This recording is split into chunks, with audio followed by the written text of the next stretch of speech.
Hello. My name is Father Jacob Rouse, and I'm the pastor of Notre Dame Parish in Cresco, Iowa. For today's Chrono Minute, I would like to talk about sin. I made a video about heaven. I want to make one about hell, but I just think it's really important to talk about this, sin. First off, sin is an Old Testament idea, a Hebrew concept that means missing the mark. Imagine a dartboard.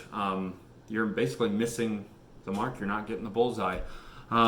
Sin is an offense against reason, truth, goodness, beauty. Basically, God has laid out an eternal plan for all matter and for all of us.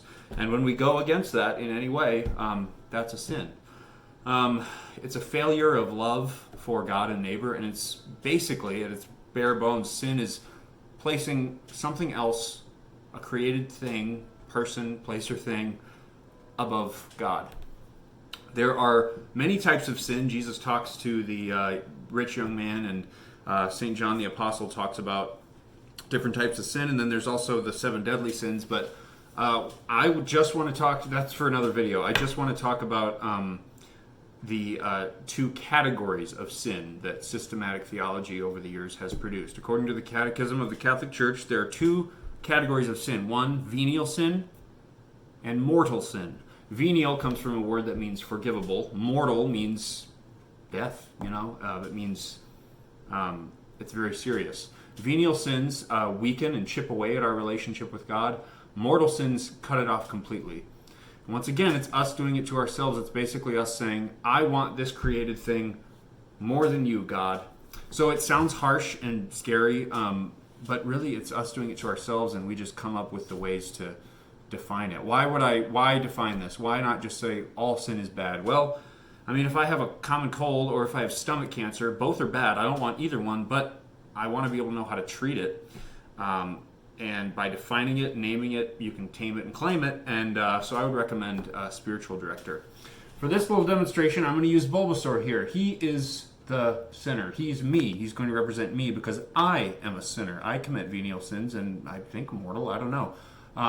But you viewer, cannot say, oh, that politician or that neighbor or that person, they committed a mortal sin.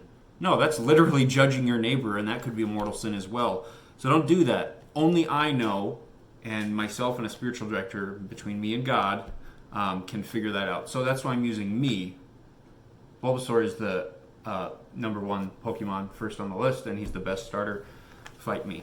So we have Bulbasaur here dancing around, living freely and happily in God's love and mercy. This desk lamp represents God's love, mercy, and providence, just pouring down and bathing Bulbasaur in beautiful, holy, and goodness and good light. But a venial sin comes along. Let's say Bulbasaur wants to turn away from God a little bit and commits a venial sin. This is forgivable, and it weakens the relationship. It doesn't completely cut it out. See, you can still get some light through there. But it's not really helping matters. If you persist in venial sin, or if you commit a mortal sin, that completely cuts you off from God. Bulbasaur has essentially excommunicated himself. When the church excommunicates someone, it's not really a punishment, it's more of a protection. It's basically saying you can't receive communion. You can't receive the Eucharist. No, literally, you can't receive it because nothing's going to get in.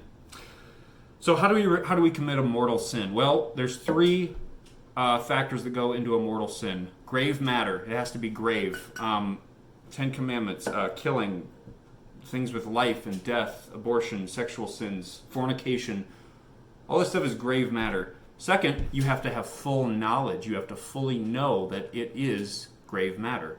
And thirdly, you have to have deliberate consent.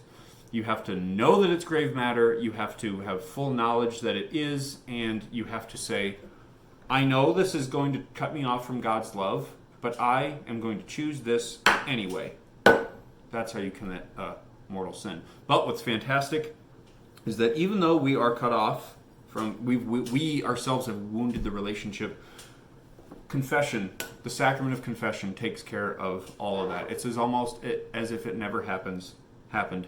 You still have to pay for the window, or take the car in to get fixed, or pay for all the beer. But whatever it is, in God's eyes, it never happened.